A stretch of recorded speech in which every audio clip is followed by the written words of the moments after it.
straight into it. Today on the Deep Dive, we're taking a good look at Harper Lee's To Kill a Mockingbird. Yeah, it's one of those books that really stays with you. It does. And we're not just, skimming the surface. We want to dig into the big themes and how Lee actually crafts them.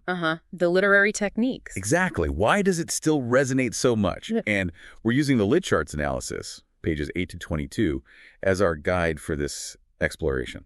Good stuff. It's a solid analysis. So yeah, let's jump in. Okay.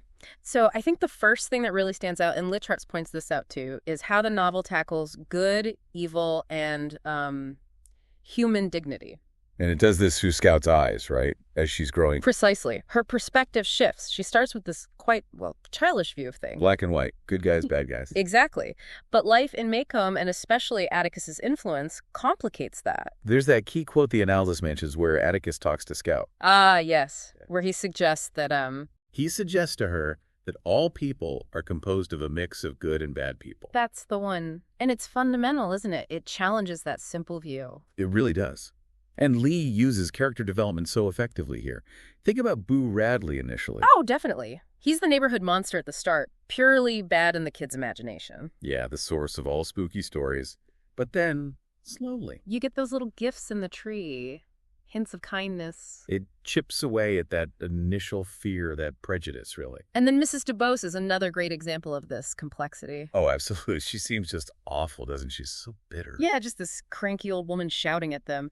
But Atticus forces them, well, Jem mainly, to see something else. Her struggle, her own kind of courage battling her addiction. Exactly. It shows that even someone who seems so unsympathetic has this other side, this inner battle. It's that mix of good and bad again. It really forces Scout and us to look beyond surface judgments. And that ties directly into the theme of prejudice, which is Well- obviously huge in the book. Central, really. And Lit Charts makes a good point that it's not just racism.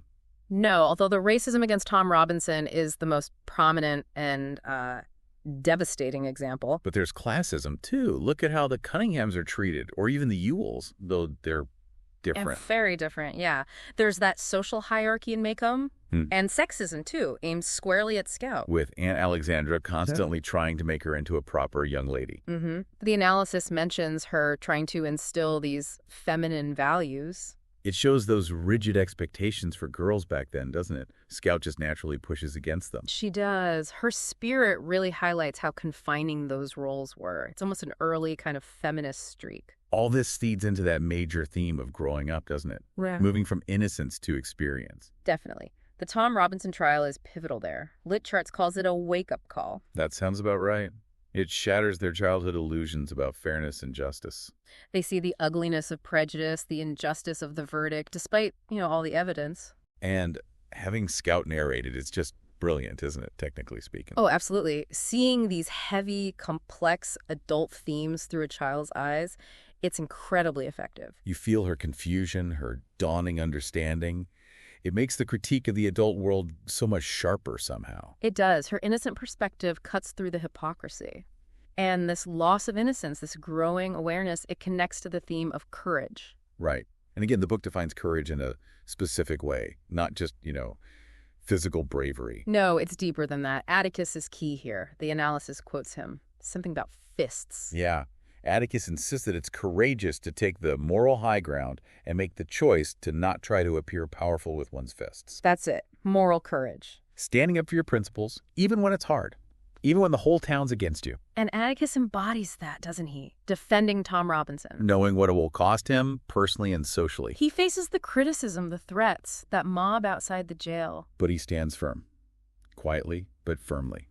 That's the courage the book values. He's the moral center, guiding his children and the reader. And all this plays out in Maycomb, this small southern town. Which the analysis describes as pretty stereotypical for its time and place. A small town with all the stereotypical characteristics of small town life. So what does that mean in the context of the story? Well, you have that closeness. Everyone knows everyone's business. For better or worse. Exactly. There's a sense of community, but also it can be very insular, resistant to change. People stuck in their ways, holding on to old prejudices. Yeah, the town's history, its social codes, They reinforce that insularity. It makes it hard for people to see beyond what they've always known. Which creates the perfect breeding ground for the kind of injustice Tom Robinson faces. Precisely. Now, we should also talk about the symbols Lee uses. They add so much depth. Like the Mockingbird itself. It's right there in the title. And the analysis nails it. Mockingbirds symbolize innocence and beauty in the novel. Things that don't cause harm, that just bring good into the world. And Atticus's famous line, "It's a sin to kill a mockingbird." So who are the mockingbirds in the story? Well, Tom Robinson, clearly. An innocent man destroyed by prejudice. Absolutely. And Boo Radley. Yes, definitely Boo as well. He's harmless, fundamentally kind, but society, or the town's gossip and fear, has made him into a monster and kept him hidden away. Hurting either of them is like killing a mockingbird. It's such a powerful central metaphor. But the analysis also mentions flowers. Geraniums and camellias. Right, representing something slightly different, maybe redemption or goodness found in unexpected places. The redemptive qualities that are present even in the most cruel and unsympathetic people. Like Mrs. DeVos again. Exactly. Her camellias, which she gives to Jem, symbolize that tough, hidden courage she had. Even in her bitterness, there was this fierce battle she was fighting. And Mayella Ewell's geraniums, maybe. Trying to create a little beauty amidst the ugliness. Perhaps, yeah. It adds that complexity again. Not everything is purely good or purely bad. There are these glimmers. Okay, let's look at some specific quotes LitCharts highlights. The opening description of Maycomb. Maycomb was an old town, but it was a tired old town when I first knew it. What does that tired suggest to you? Stagnation. A weariness with itself, maybe. A lack of energy or will to change, particularly around its deep-seated issues like race. Sets the scene perfectly. Yeah. Then Atticus's famous advice about empathy. Oh, yeah.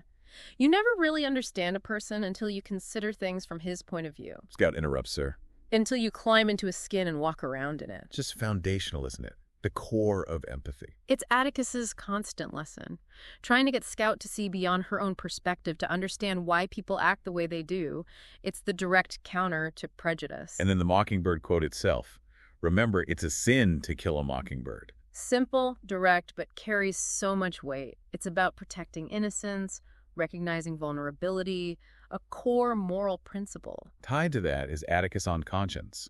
The one that doesn't abide by majority rule is a person's conscience. Which speaks volumes about him, his integrity. He won't just go along with the crowd if his conscience tells him it's wrong, even if the crowd is the entire town. It underpins his decision to defend Tom. He has to do it to live with himself. Then there's that heartbreaking quote after the trial. Atticus again, isn't it? About the kids crying. Yeah. They've done it before, and they did it tonight, and they'll do it again. And when they do, it seems that only children weep. Oof. Yeah, that hits hard. It captures that loss of innocence, that realization of the world's ingrained injustice. The children still see the wrongness clearly, while the adults have become numb or complicit. Their tears are for the injustice itself. And finally, Scout's moment of understanding about Boo, right at the end. When they finally saw him, why he hadn't done any of those things, Atticus, he was real nice. Simple words, but everything clicks into place for her there, doesn't it? It really does. The monster is gone, replaced by a kind, shy man. She's finally climbed into his skin, understood him. It's the culmination of Atticus's lessons. So wrapping this up, thinking about everything we've discussed based on the LitCharts analysis, what are the big takeaways? Well, I think it's the novel's incredibly nuanced look at human nature, that mix of good and evil, and its powerful critique of prejudice in all its forms. Plus the themes of growing up, losing innocence, and finding, well, real moral courage. Absolutely. All set against this vivid backdrop of small-town life, using symbols like the mockingbird to deepen the meaning. It's just so skillfully put together. It really is. And it leaves you thinking, doesn't it? That idea of climbing into someone's skin. How often do we actually try to do that? That's the challenge it leaves us with, I think. How do we actively practice that empathy, try to understand people who seem different, challenge our own biases? Food for thought, definitely. It's why the book endures. It's been a while. It's definitely worth revisiting. Agreed. You always find something new. Thanks for joining us for this deep dive into To Kill a Mockingbird. We'll catch you next time.